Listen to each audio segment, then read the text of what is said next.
Salam sejahtera Malaysia, selamat datang ke channel Fels Lifestyle.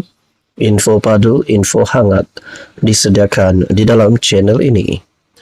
Saudara-saudara yang amat dihormati, satu lagi isu hangat yang pasti menggemparkan seluruh politik di Malaysia, di negara kita ini, berkaitan dengan RCI Batu Putih. Bila kita mendengar berkaitan Batu Putih, kita akan teringat dengan nama bekas Perdana Menteri, tidak lain dan tidak bukan Tun Dr. Mahathir Mohamad. Perkongsian terkini daripada FMT Free Malaysia Today bertarikh 27 Februari 2024. Azalina akan perjelas RCI Batu Putih di Dewan Rakyat petang ini. Penerangan Menteri di Jabatan Perdana Menteri, Undang-Undang dan Reformasi Institusi akan dibuat di Kamar Khas. Menteri di Jabatan Perdana Menteri, Undang-Undang dan Reformasi Institusi, Azalina Othman Said dijangka membuat penjelasan mengenai penubuhan Suruhanjaya Siasatan Diraja RCI bagi meneliti isu berkaitan Batu Putih, Batuan Tengah dan Tubir Selatan di sesi Kamar Khas petang ini. Timbalan Speaker Dewan Rakyat Ramli Muhammad Noor memaklumkan penerangan menteri itu akan dibuat selepas usul bawah peraturan 17 selesai.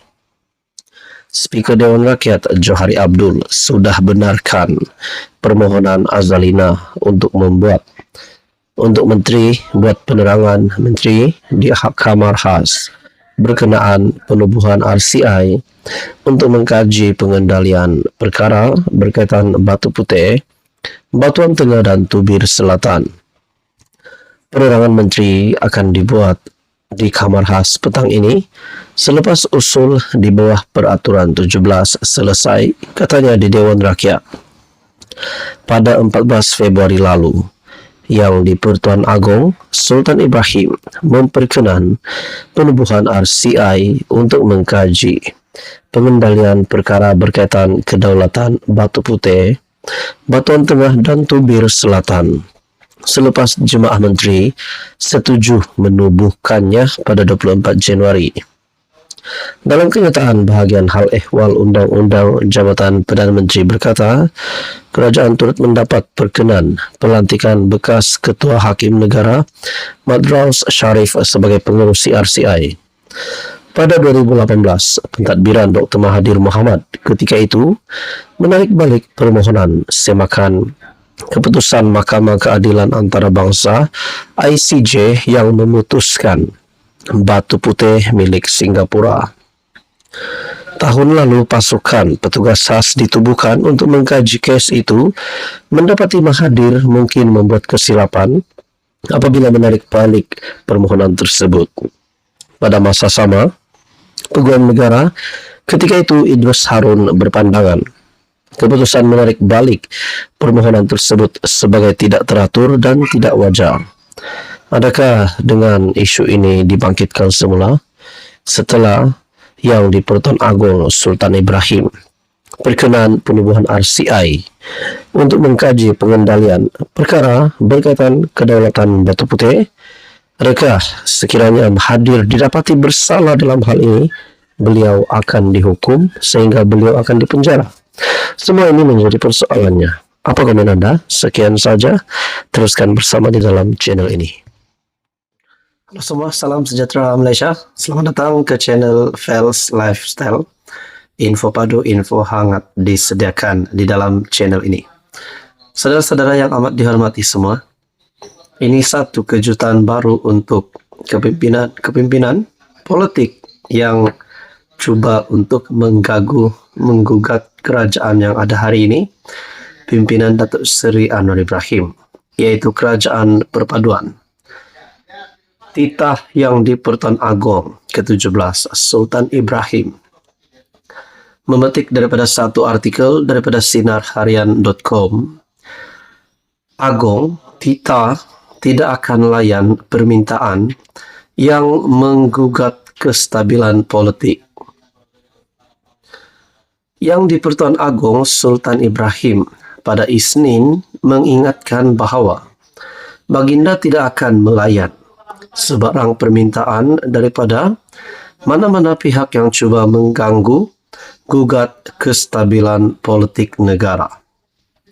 Bagi saya ini pasti satu kejutan untuk kepimpinan-kepimpinan politik yang cuba untuk mengganggu, yang cuba untuk memusuhi Perdana Menteri Datuk Seri Anwar Ibrahim. Dalam artikel ini lagi, dalam titah sulung selepas dilantik sebagai Yang di-Pertuan Agong ke-17 pada 31 Januari, Sultan Ibrahim bertitah, semua pihak mestilah menerima kenyataan dan menghormati kerajaan perpaduan yang telah dibentuk. Seri Paduka Baginda juga bertitah menegaskan, sekiranya ada pihak yang hendak bermain politik, mereka perlulah menunggu pada masa pilihan raya akan datang. Semua pihak sedia maklum, keutamaan saya adalah keadaan hidup lebih 33 juta rakyat Malaysia di luar sana. Oleh itu, saya berharap semua ahli yang berhormat akan menumpukan usaha untuk membela nasib mereka, bukannya untuk kepentingan parti politik atau diri sendiri. Titah Seri Paduka Baginda Yang di-Pertuan Agong Sultan Ibrahim berkenan menyampaikan titah diraja pada istiadat pembukaan mesyuarat pertama penggal ketiga Parlimen ke-15 di Dewan Rakyat pada Isnin. Sultan Ibrahim bertitah demikian pada istiadat pembukaan mesyuarat pertama penggal ketiga Parlimen ke-15 di bangunan Parlimen pada Isnin, yang turut dihadiri ahli-ahli Dewan Rakyat dan ahli-ahli Dewan Negara. Terdahulu Sultan Ibrahim turut menzahirkan penghargaan kepada Sultan Pahang, Al-Sultan Abdullari Ayatuddin Mustafa Billah Shah dan Tengku Ampuan Pahang, Tunku Azizah Aminah Maimunah Iskandaria, yang telah menaungi negara dan rakyat jelata selama 5 tahun lepas dengan adil dan bijaksana.